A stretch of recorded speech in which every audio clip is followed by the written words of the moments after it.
வணக்கம், உங்களை வரவேற்கிறோம். நீங்களுடைய டிகோடரில் இந்தியாவும் உலகமும் நிகழ்ச்சியை பார்த்து கொண்டிருக்கிறீர்கள். நான் நிதி ராஸ்தான். இப்போது அமெரிக்க ஈரான் போரின் 10வது வாரத்தில் இருக்கிறோம். மேலும் ஏறக்குறைய 1 மாத காலமாக மிகவும் நிலையற்ற பலவீனமான போர் நிறுத்தம் ஒன்று நடைமுறையில் இருந்து வருகிறது. மேலும் அந்த போர் நிறுத்தத்தின் பலவீனம் கடந்த 24 மணி நேரத்தில் வெளிப்பட்டது. அப்போது வாரங்களுக்கு பிறகு முதன்முறையாக ஐக்கிய அரபு எமிரேட்ஸ் ஈரானிய ஏவுகணைகள் மற்றும் ட்ரோன்களால் தாக்கப்பட்டிருக்கலாம் என்ற செய்திகளும், ஹார்முஸ் ஜலசந்தியில் அமெரிக்க கடற்படை முற்றுகையிட்ட செய்திகளும் வந்தன. இது அமெரிக்க கப்பல்கள் சில எண்ணெய் கப்பல்களை அந்த முக்கியமான நீர்வழி வழியாக பாதுகாப்பாக அழைத்துச் செல்ல முயன்றதால் அந்த குறிப்பிட்ட நீர்வழியில் பதற்றங்களை அதிகரித்துள்ளது. இது ஒரு தற்காலிகமான நடவடிக்கை என்று அமெரிக்கர்கள் கூறுகிறார்கள். இது போர் நிறுத்த ஒப்பந்த மீறல் என்று ஈரானியர்கள் கூறியுள்ளனர். ஆனால் நான் சொன்னது போன்ற நிலைமை உண்மையில் எவ்வளவு பலவீனமாக இருக்கிறது என்பதை இவையெல்லாம் காட்டுகின்றன. மேலும் அமைதி பேச்சுவார்த்தைகளை பொறுத்தவரை உண்மையான முன்னேற்றம் எதுவும் இல்லாத நிலையில் இந்த போர் நிறுத்தம் ஒருவிதமான திரிசங்கு நிலையில் இருந்ததால் எண்ணெய் விலைகள் ஏற்கனவே அழுத்தத்தில் இருந்துள்ளன. மேலும் கடந்த சில நாட்களில் இந்த போர் நிறுத்தம் உண்மையில் நீடிக்குமா என்பது பற்றிய கவலைகள் அதிகரிப்பதால் அந்த எண்ணெய் விலைகள் மீண்டும் கடுமையாக உயர்ந்துள்ளன. சரி, உங்களுக்கும் எனக்கும் இதன் அர்த்தம் என்ன? இதன் அர்த்தம் என்னவென்றால், இப்போது இந்தியாவில் சட்டமன்ற தேர்தல்கள் முழுமையாக முடிந்து விட்டதால் நம் நாட்டில் பெட்ரோல், டீசல் மற்றும் சமையல் எரிவாயு விலைகளில் ஒரு கடுமையான உயர்வை நாம் அநேகமாக எதிர்பார்க்கலாம். ஆனிக்ஸ் 2 பிரியான்ஸ் பற்றி எல்பிஜி சிலிண்டர்களுக்கு இது ஏற்கனவே நடந்துவிட்டது. ஆனால் இப்போது இது நமது சொந்த பணப்பையை மிகவும் நேரடியாக பாதிப்பதை நாம் காணலாம். இது அப்போதும் நம்மை பாதிச்சிருக்கும், ஆனால் இப்போ இது இன்னும் பெரியதாக இருக்கும். ஆனால் இது இந்தியாவுக்கும் உலகினோட பிற பகுதிகளுக்கும் இதைவிட பெரிய பொருளாதார பின்விளைவுகள் உள்ளன. இன்றைக்கு அதை பற்றி நம்மிடம் விரிவாக பேச முன்னாள் RBI ஆளுநரும் பொருளாதார நிபுணருமான டாக்டர் அவர்களை டிகோடருக்கு வரவேற்பதில் நான் மிகவும் மகிழ்ச்சி அடைகிறேன். ரகுராம் ராஜன் இன்னைக்கு அவர் சிகாகோவிலிருந்து நம்முடன் இணைகிறார். மிக்க நன்றி டாக்டர் ராஜன். என்னை அழைத்ததற்கு நன்றி. சில ஆண்டுகளுக்கு முன்பு இந்த மோதல் தொடங்கிய சிறிது காலத்திலேயே நீங்கள் சொன்னதை நான் மேற்கோள் காட்ட விரும்புகிறேன். அது போர் உண்மையில் அதன் 3வது வாரத்தில் நுழைந்திருந்த போது. நீடித்த மோதல் இதுக்கு முன் கண்டிராத ஒரு எண்ணெய் ஷாக்கை ஏற்படுத்தும் என்று நீங்கள் சொன்னீர்கள். அது நிதி அமைப்புகளை சீர்குலைக்கும் மற்றும் இந்தியாவை போன்ற எண்ணெயை சார்ந்திருக்கும் பொருளாதாரங்களை குறிப்பாக பாதிப்புக்குள்ளாக்கும். நாம் 10வது வாரத்தில் இருக்கிறோம். நம்ம எந்த நிலையில டீலாக இருக்கிறோம்? சரி, நாம் இந்த தருணத்தில் தொடக்கத்தில் முடிவில் இருக்கிறோம் பேசியிருக்கிறார். திமுகவின் ஆரம்ப நாட்களில் உண்மையாக இருந்த ஒரு விஷயம் என்னென்னால், கடலில் நிறைய எண்ணெய் இருந்தது. சரக்குகள் ஏற்கனவே தங்கள் சேருமிடங்களை நோக்கி சென்று கொண்டிருந்தன மற்றும் அதனால் மற்றும் நாடுகளிடம் பாதுகாப்பு இருப்பு இருந்தது. அந்த 3மே பயன்படுத்தப்பட்டு குறைந்து விட்டன. அதாவது கடல்களில் உள்ள சரக்கு கப்பல்கள், ரஷ்ய ஈரானிய சரக்கு கப்பல்கள் எல்லோரும் அவற்றுக்காக ஏலம் கேட்டு வருகின்றனர் மற்றும் அவற்றை தங்கள் நாடுகளுக்கு ஈர்க்க முயற்சிக்கின்றனர். சேர வேண்டிய இடத்திற்கு சென்று கொண்டிருந்த சரக்கு கப்பல்கள் சென்றடைந்து விட்டன மற்றும் நாடுகள் தங்கள் கையிருப்புகளை பயன்படுத்தி வருகின்றன. இப்போது ஒரு உண்மை புரிகிறது. அதாவது நாம் இந்த போரிலிருந்து இன்னும் மீளவில்லை. பேச்சுவார்த்தைகள் உண்மையில் மிகவும் கடினமாக இருக்கின்றன.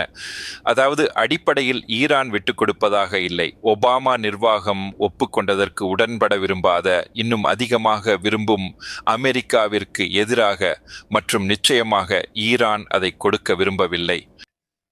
மேலும் இப்போது நாங்கள் முயற்சி செய்து கொண்டிருக்கிறோம். நம்ம ஒரு செயல்முறையை பார்க்கிறோம். அதன் மூலம் அமெரிக்காவின் முற்றுகை ஈரானை பணிய வைக்க முயற்சிக்கிறது. ஆனால் நிச்சயமாக ஈரானில் உள்ள அரசாங்கம் வளைந்து கொடுக்கப் போவதில்லை. ஏனென்றால் உங்களுக்கு தெரியும், அமெரிக்காவால் ஏற்படுத்தக்கூடிய வலியை விட அதிக வலியை தாங்க முடியும் என்று அது உணர்கிறது.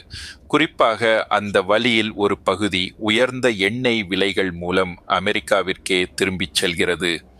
எனவே இது இன்னும் நீண்ட காலத்திற்கு தொடரலாம். ஜலசந்தியை திறக்க அனுமதிக்கும் ஒரு போர் நிறுத்தம் எப்போது கிடைக்கும் என்பதை ப்ரெடிக்ட் செய்வது மிகவும் கடினம். பட் பின்மேவ் பூ இது மேலும் தீவிரமடையுமா அப்படிங்கிறதும் தெளிவாக தெரியல. நேற்றை விட இன்றைக்கு செய்தி சற்று நல்லா இருக்கு, ஆனால் இது தீவிரமடையக்கூடும். எனவே இதையெல்லாம் மனதில் கொண்டு இந்த நேரத்தில் நாடுகள் நடுத்தர காலத்தை பற்றி சிந்திக்கத் தொடங்க வேண்டும் என்று நான் நினைக்கிறேன். மற்றும் நீங்கள் சொன்னது போல் எண்ணெய்க்கு மானியம் வழங்குவதால் ஏற்படும் நிதி விளைவுகளை பற்றி சிந்திக்கத் தொடங்க வேண்டும். எண்ணெய் விலைகள் உயர்ந்துள்ளன மற்றும் தேவை மற்றும் விநியோகத்திற்கு இடையே சமநிலையை ஏற்படுத்துவதற்காக மேலும் அதிகமாக உயரக்கூடும். உலகம் முழுவதும் கிடைக்கிற விநியோகத்தை விட தேவை இன்னும் அதிகமாக உள்ளது. மேலும் குறிப்பாக கிழக்கு ஆசியாவில் தேவைக்கின்ற விநியோகத்திற்கும் உள்ள வித்தியாசம் இன்னும் பொதுவாக ஆசியாவில் என்று நான் சொல்ல வேண்டும், தேவைக்கும் விநியோகத்திற்கும் உள்ள வித்தியாசம் மிகவும் அதிகம். மேலும் அங்குதான் தேவை அழிப்பு நடந்துள்ளது. எண்ணெய் விலை உண்மையில் எவ்வளவு உயரத்திற்கு போகக்கூடும் என்று நீங்கள் நினைக்கிறீர்கள் என்பதை நான் உங்களிடம் கேட்க விரும்புகிறேன். தற்போது அது ஒரு பீப்பாய்க்கு $100 சற்று அதிகமாக நிலவி வருகிறது. அது சற்று நிலையற்றதாக இருந்து வருகிறது. ஆனால் அதாவது சிலர் கணித்திருந்ததைப் போல அது 150, 200 அளவுக்கு உயரும் என்று நீங்கள் பார்க்கிறீர்களா? நம்ம நினைக்கிறேன் டெலிவரியை பொறுத்தவரை சில இடங்களில் அது ஏற்கனவே அந்த அளவில் இருக்கிறது. நீங்கள் 100 அப்படின்னு சொல்லும்போது பொதுவாக நாம் ஃபியூச்சர்ஸ் விலைகளை பற்றி பேசுகிறோம்.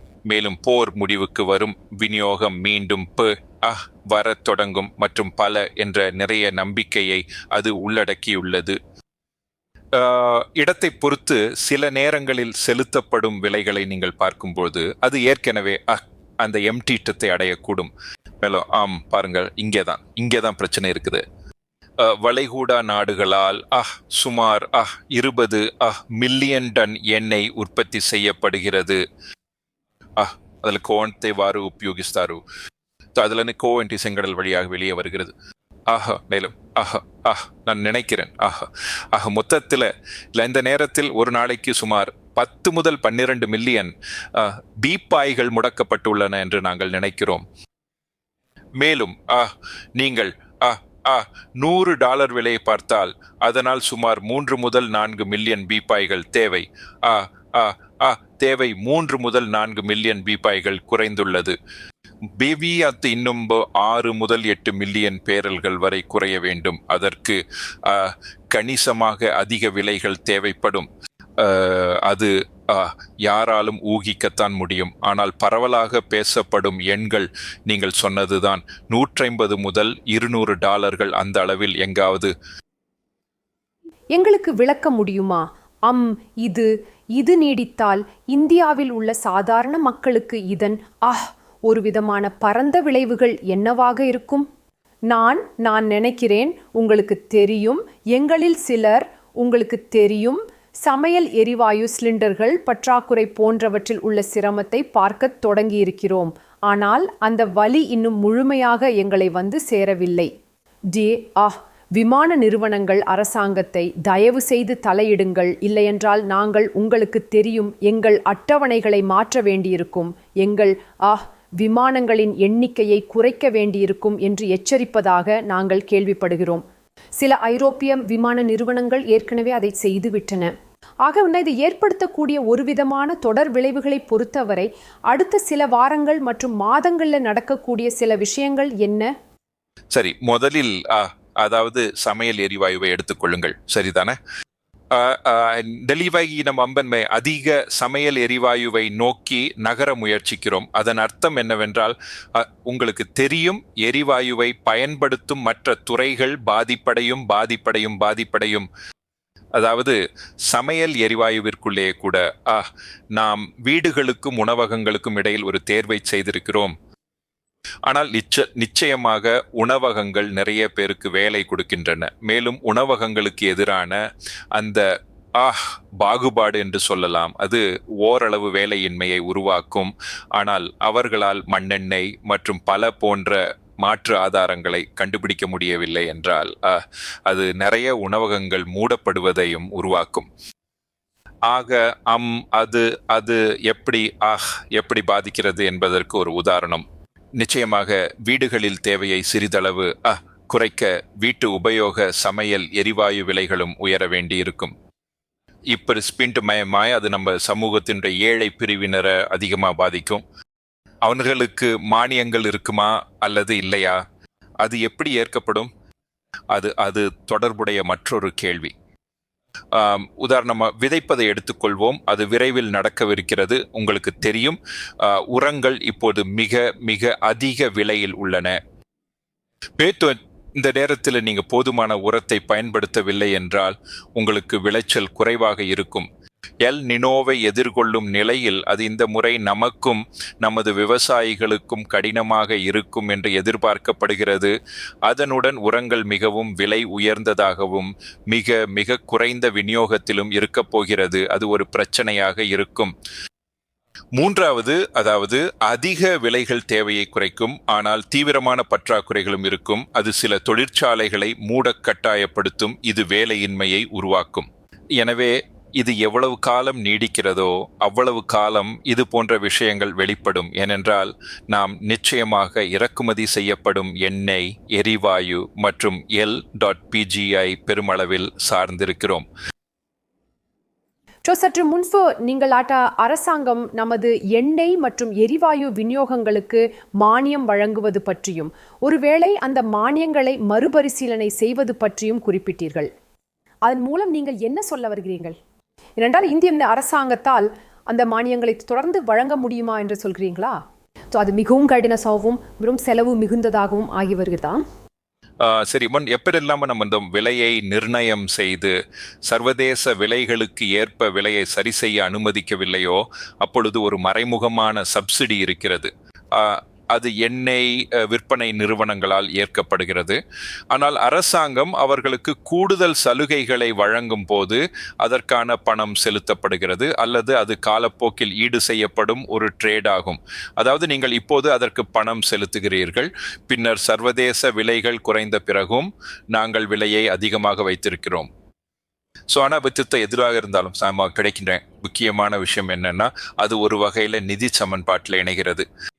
எண்ணெய் விற்பனை நிறுவனங்கள் இப்போது அதை ஏற்றுக்கொண்டால் அதன் அர்த்தம் அவற்றுள் சில பொதுத்துறையில் இருப்பதால் அரசாங்கத்திற்கு செலுத்தப்படும் டிவிடெண்ட்ஸ் குறைகிறது. எனவே ஒரு நிதிநிலை அறிக்கை விளைவு ஏற்படுகிறது. இதோ நீண்ட காலத்துக்கு நீங்கள் எண்ணெய் விற்பனை நிறுவனங்கள் மீது இதை தொடர்ந்து சுமத்த முடியாது. ஏனென்றால் அவர்களால் ஒரு குறிப்பிட்ட அளவிற்கு மேல் தாங்கிக் கொள்ள முடியாது. மேலும் அவற்றுள் பல நிறுவனங்கள் உண்மையில் உங்களுக்கு தெரியும் பொதுமக்களிடமிருந்தும் பங்குதாரர்களை கொண்டுள்ளன. அதனால் நீங்கள் எண்ணெய் விலைகளை உயர்த்தியே ஆக வேண்டும்.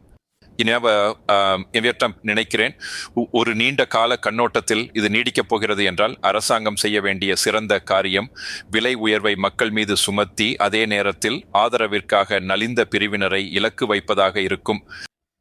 ஆனால் அனைவருக்கும் ஆதரவளிப்பது என்பது சாத்தியமற்றது. அது மட்டுமல்லாமல் அவர்கள் தங்களை சரி செய்து கொள்வதையும் அது தடுக்கிறது.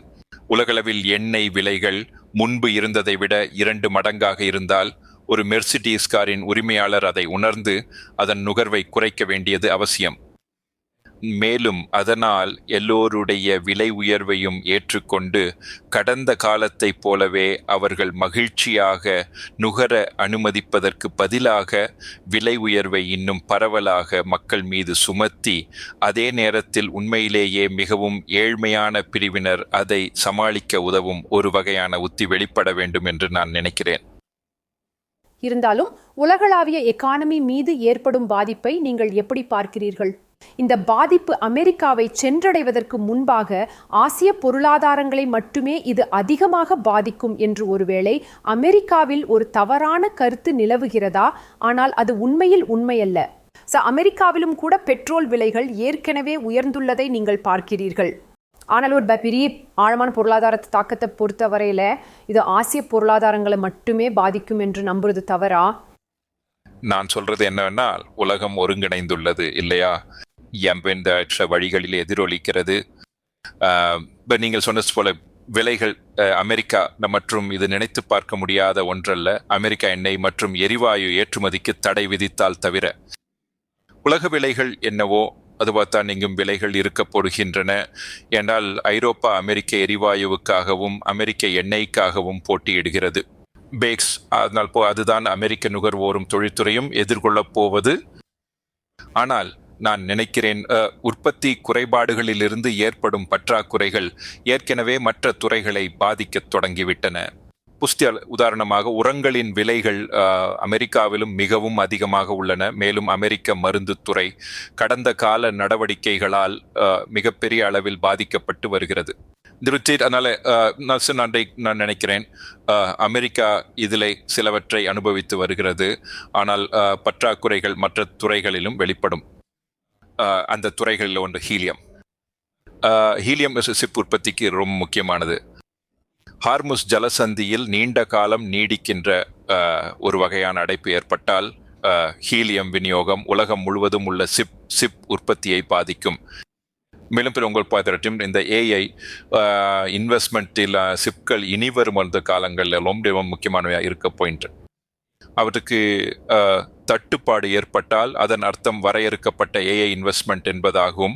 இது அமெரிக்க வளர்ச்சியில் ஒரு பெரிய காரணியாகும். ஆகவே இது பல வழிகளில் எதிரொலிக்கும். அமெரிக்கா ஒரு தனித்தீவு அல்ல, அது மற்ற பகுதிகளுடன் இணைந்துதான் இருக்கிறது. உலகளாவிய விநியோக சங்கிலிகள் அமெரிக்கா வழியாக இயங்குகின்றன. மேலும் அது அந்த விநியோக சங்கிலிகளில் வெளிப்படும். உலகம் மெதுவாக ஒரு ரெசெஷனுக்குள்ளே சென்று கொண்டிருக்கிறது என்பது குறித்து நீங்க கவலைப்படுகிறீங்களா? நான் நினைக்கிறேன் இது விரைவில் சீரடையலைன்னா அது ஒரு ரொம்ப உண்மையான கவலை. மேலும் உங்களுக்கு தெரியும், கவலைக்குரிய விஷயங்கள்ல ஒன்று என்னவென்றால் இந்த விஷயங்கள் நேரியலற்றதாக மாறிவிடும் என்பதுதான் உங்களுக்கு இருக்கும். உடனே இப்ப இது நமக்கு பெரிய பற்றாக்குறைகள் இல்லை, நமக்கு உருவாகி வரும் பற்றாக்குறைகள் உள்ளன. ஆனால் ஒரு தொழிற்சாலையில் போதுமான எரிபொருள் இல்லாததால் அதை மூட வேண்டிய நிலை வரும்போது அது ஒரு பெரிய பிரச்சனையாகிறது. ஏனெனில் அந்த தொழிற்சாலையை மீண்டும் திறப்பது மிகவும் கடினமாகிவிடும். உங்களுக்கு தெரியும், இந்தியாவில் ஒரு கவலை என்னவென்றால், நீங்கள் ஒரு உணவகத்தை மூடும் போது அந்த உணவக ஊழியர்கள் அவர்கள் கிராமப்புறங்களைச் சேர்ந்தவர்களாக இருந்து அவர்களுக்கு வேறு வேலைகள் கிடைக்கவில்லை என்றால் திரும்பி சென்று விடுவார்கள். மேலும் அவர்களை மீண்டும் அழைத்து வருவது மிகவும் கடினமாக இருக்கும். உங்களுக்கு தெரியும், பெருந்தொற்று காலத்தில் நாம் பார்த்தது போலவே. எனவே நான் நினைக்கிறேன் பக்க விளைவுகள் இது எவ்வளவு காலம் நீடிக்கிறதோ அவ்வளவு மோசமாகி கொண்டே போகும். குறிப்பாக ஏனெனில் நாம் வெறும் விலைகளில் வெளிப்படும் காரணிகளிலிருந்து எரிபொருளின் உண்மையான பற்றாக்குறையில் வெளிப்படும் நிலைக்கு மாறுகிறோம். இது மிகப்பெரிய விளைவுகளை உருவாக்கக்கூடும், ஏனெனில் அவை எல்லா இடங்களையும் தாக்குகின்றன. குறிப்பாக நாம் மிகவும் முக்கியமானதாக கருதும் இடங்களில். நான் உண்மையில் அதிலிருந்து தொடங்கினால் அங்கே ஒரு உண்மையான கவலையும் இருக்கிறது இல்லையா? ஒருவேளை அதிசயமாக ஏதோ ஒரு ஒப்பந்தம் ஏற்பட்டு மற்றும் ஒரு சமாதான ஒப்பந்தம் ஏற்பட்டு ஹார்முஸ் ஜலசந்தி திறந்தாலும் இப்போதிருந்து ஒரு மாதத்தில் என்று வைத்துக்கொள்வோம். அதன் பின்விளைவுகள் நீண்ட காலத்திற்கு நீடிக்கும். மேலும் நாம் திடீரென்று அதிசயமாக உங்களுக்கு தெரியும், விலைகள் நிலை பெறுவதையும் விநியோக சங்கிலிகள் உடனடியாக நிலை பெறுவதையும் பார்க்க போவதில்லை. நான் அது முற்றிலும் சரி என்று நினைக்கிறேன். நான் சொல்றது வெறும் எண்ணெய் விலைகள் விஷயத்தை எடுத்துக்கொள்ளுங்கள். அவை கடுமையாக குறையுமா? ஏதோ ஒரு வகையான உடன்பாடு ஏற்பட்ட செய்தி வந்தால் அவை குறையலாம். ஆனால் அவை போருக்கு முந்தைய விலைகளுக்கு உடனடி எதிர்காலத்தில் குறையும் என்ற நம்பிக்கை என்பது அதீத நம்பிக்கையாகும். ஒவ்வொரு நாடும் என்ன செய்ய போகிறது என்று யோசித்து பாருங்கள். அது அதன் தாங்கு இருப்புகளை மீண்டும் நிரப்பத் தொடங்கும். உங்களுக்கு தெரியும், எப்போது விநியோகம் மீண்டும் தொடங்குகிறதோ அப்போதே.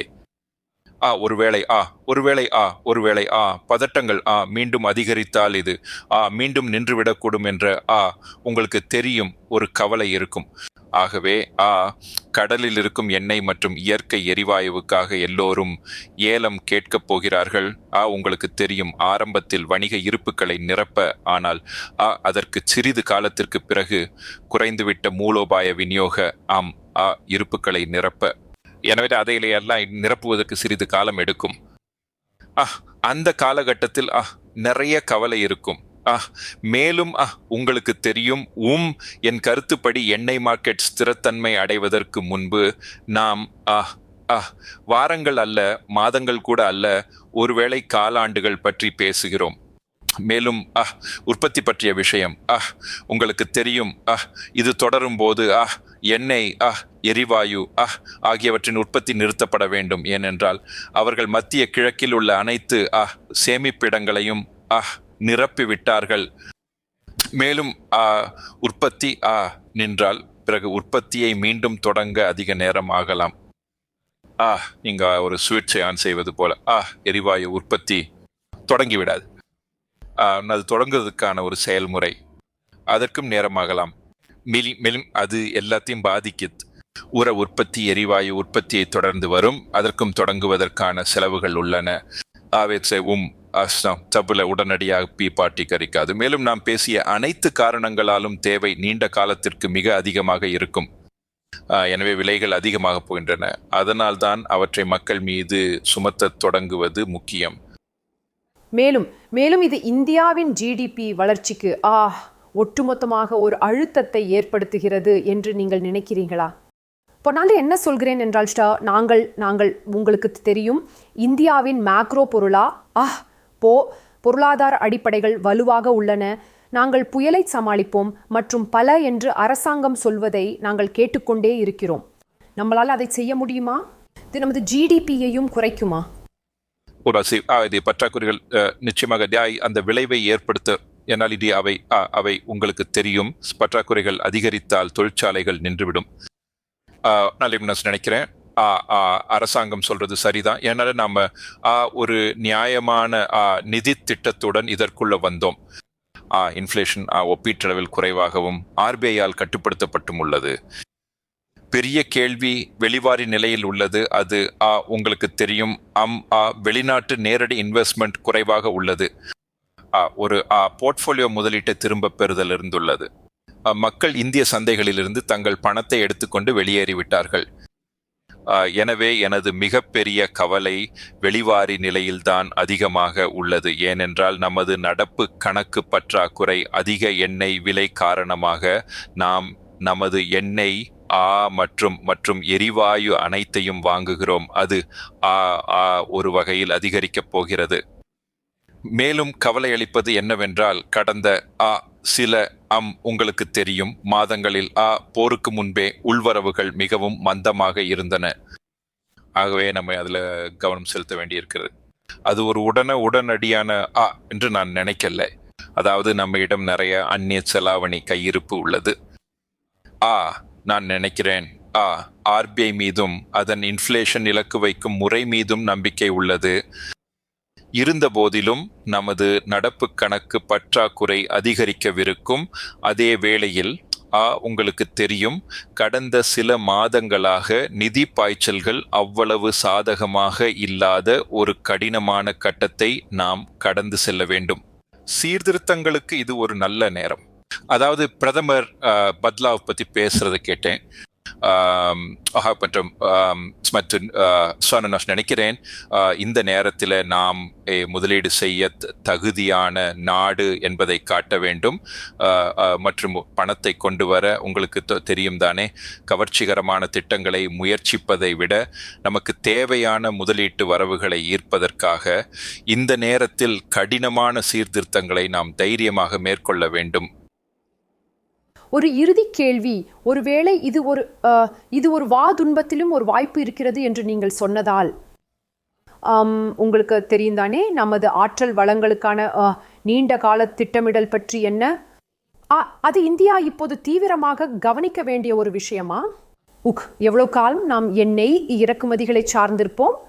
மற்றும் அதுக்கு பதிலாக உள்நாட்டிலேயே உங்களுக்கு தெரியும் தானே அந்த இருப்புக்களை நாம் எப்படி உருவாக்குவது? சரி, ஸ்டிரிக்கின்றார். ஒரு பெரிய கண்டுபிடிப்பு இல்லாததால் மேலும் நாம் பல ஆண்டுகளாக இந்திய பெருங்கடல் மற்றும் பல இடங்களில் தேட முயற்சித்து வருகிறோம். நாம் எண்ணெயை கண்டுபிடிக்கவில்லை என்று வைத்துக்கொள்வோம். மேலும் நிச்சயமாக நாம் நமது முயற்சிகளை தொடர வேண்டும். நான் நினைக்கிறேன் தெளிவான பதில் அணுசக்தி மற்றும் காற்று மற்றும் சூரியன் போன்ற சஸ்டைனபிள் ஆற்றல் மூலங்கள். அதற்கும் அர்த்தம் என்னவென்றால் அதனுடன் தொடர்புடைய சோலார் செல்களின் காற்றாலைகளின் உற்பத்தி, ஆனால் பேட்டரி சேமிப்பும் கூட. இவை நாம் எதிர்காலத்தில் பெரிதும் சார்ந்திருக்க போகும் துறைகளாகும்.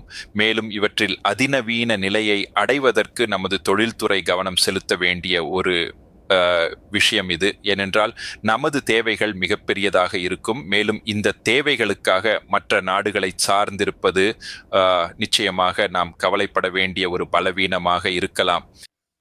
எனவே நான் உண்மையிலேயே இது ஒரு ஆற்றல் உத்தி குறித்து சிந்திக்க வேண்டிய ஒரு தருணம் என்று நினைக்கிறேன்.